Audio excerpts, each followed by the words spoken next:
The weird thing that happened around COVID, I'd never noticed this before in any other time in my life, but you weren't allowed to ask questions and at any point during this. You just had to do what the man on the TV said, right? You had to do what the man on the TV said without questions, and then you're a good person.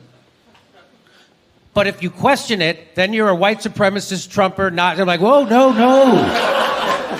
No, I didn't vote for Trump. I just have questions. Jimmy, only dumb people ask questions. Isn't that weird? It was the weirdest thing I've ever seen. Even comedians would get on stage and they would shame people for trying to get informed about a medical treatment that was experimental, that they had to take or they would lose their jobs and they wouldn't be able to travel. And when people tried to get informed about that, other people shamed them. They would say, please tell me you're not going to do your own research.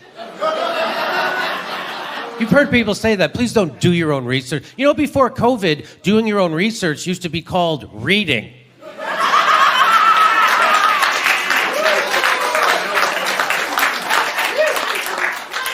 Now you're shaming me for reading?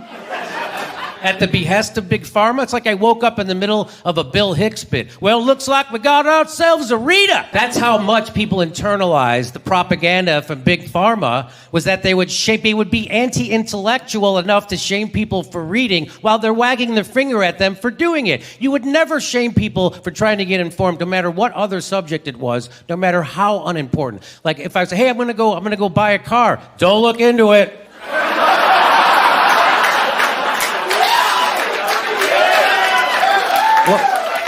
Well, how will I know which car to get? Ask the salesman. He's the expert. What are you, Henry Ford?